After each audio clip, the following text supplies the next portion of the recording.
Hi, I'm Ellen Stofan, or Dr. E, and I'm the John and Adrian Mars Director of the Smithsonian's National Air and Space Museum. Hey, I'm Thomas Zurbuchen, also known as Dr. Z. I'm the Associate Administrator of Science at NASA. So together, we're EZScience, and in each episode, we're going to be talking about what's the latest and greatest in space science. Really wanting to cover exciting topics, what's new, but also what have we learned over these 50 years of space exploration? And what better place to start than with the anniversary of the landing on the moon 50 years ago. God, I'm so excited to be here, right here at the museum. I've been here many times looking at the exhibit of the moon. I think it's one of my absolute favorites in my favorite museum in the world. Yeah, it's an amazing place, and we do hold the Apollo collection for the nation, so it's amazing to be celebrating this 50th anniversary. So tell us about Apollo. What are your memories about Apollo, your childhood memories? So I was 8 years old the summer we landed on the moon, and I remember it really well, partially because my dad worked for NASA, so we were obviously sort of paying attention to it probably more than most people. We were up at my grandparents' cottage on a lake in Michigan, and my clearest memory was going, at one point during the night, we went out onto the lake, and it was a fairly sizable lake, and you could hear the broadcast echoing all over the lake, because that night, you know, not just America stood still, but the world stood still to watch what humanity was accomplishing. Frankly, when they landed on the moon, those really fuzzy images, and by that point it was after 11 o'clock at night and I was 8 years old, I was really tired. So that part I remember a little less clearly. That's really amazing. I just can only imagine. For me, Apollo has really changed my life.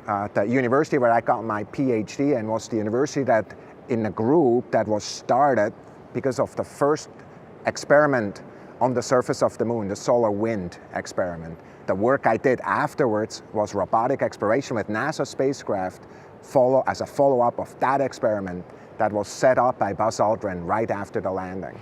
You know, a lot of people throughout my career have said, you know, what did we learn from all those Apollo moon rocks they brought back, one of which you can touch right here at the Air and Space Museum? What did we learn from all those Apollo rocks? So for you, what are the big science takeaways from Apollo? So for me, what's really the most amazing is, I think when I look at the moon, and I do that every time I get a chance to, it's just amazing, this celestial neighbor of ours, looking at it. I think of it as kind of the archives of the Earth and the solar system history. What we learned about is really the bombardment history of the solar system, but also about really the relationship between the Earth and the moon. But how about you? Well, you know, it's really that, going back to the fact that all those impact craters on the moon that you see, those big, huge circles on the moon, they're telling you at some point all those bodies were also hitting the Earth and creating huge craters on the Earth. But with the Earth's surface constantly changing over time, we've lost that early history of the Earth. So we can go to the moon and say, what was the Earth like 4 billion years ago? And really help to learn more about this planet. And of course, there are theories that the moon originated as started out as a big chunk of the Earth that got knocked out by a very large impactor early in Earth's history. So understanding what was that lost chemistry, so to speak, of that chunk of the Earth that got removed is also really important for understanding this planet. You know, one of the things that's been really amazing, these rocks that came back, one of the rocks you have right here, have really been a source of science even to today. Early next year, we're opening up one of the Apollo cores that we've never opened up.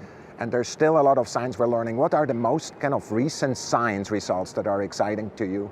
You know, a lot of it really does have to do with this history of the moon and what it's telling us about the long-term history of the Earth. But for a lot of us who really care about how we move humans out into the solar system, we think about things like, could there be ice on the moon? Could there be any ice deposits that future astronauts could maybe access?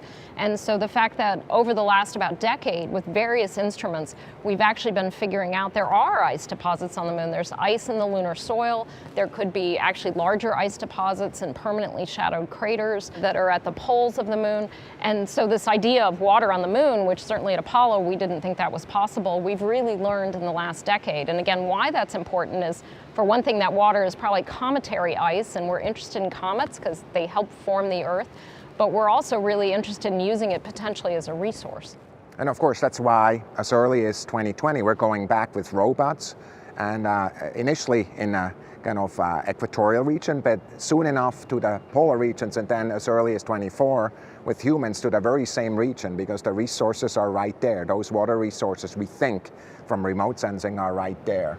So what are all the missions that are going on right now? I know there's a lot going on right now. In fact, there's so much going on I can barely keep track of it. I know you just recently announced a bunch of ideas of missions going back to the moon. So what's really exciting to me is, like, besides the moon being a really important science target, it's also a way station to Mars. What we're really doing right now is we're developing technology instruments. Right now we're working on 28 science instruments and tech demonstrations. 28. And the way we're flying them there is using commercial partners. So we can do that. We can use a very different development paradigm for that. And of course, in parallel, our colleagues from human exploration are developing the systems both to get with a big rocket off the surface of the Earth, but also then this small gateway, kind of a small station that is there really as a place to learn to live away from Earth gravity, learn to live away from the Earth magnetic field, and then to the surface with commercial partners. So I love this idea that we have this huge legacy of Apollo that's really carried us forward from all the science we learned from Apollo early on to the new science we're doing at the moon.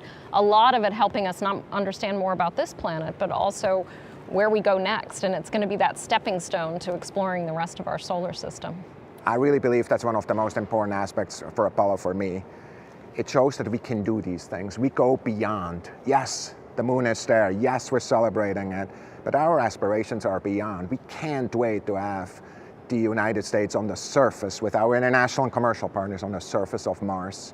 We can't wait to see Dragonfly, this new mission that we just selected to go to Titan. What are most exciting things for you on the outside of the moon?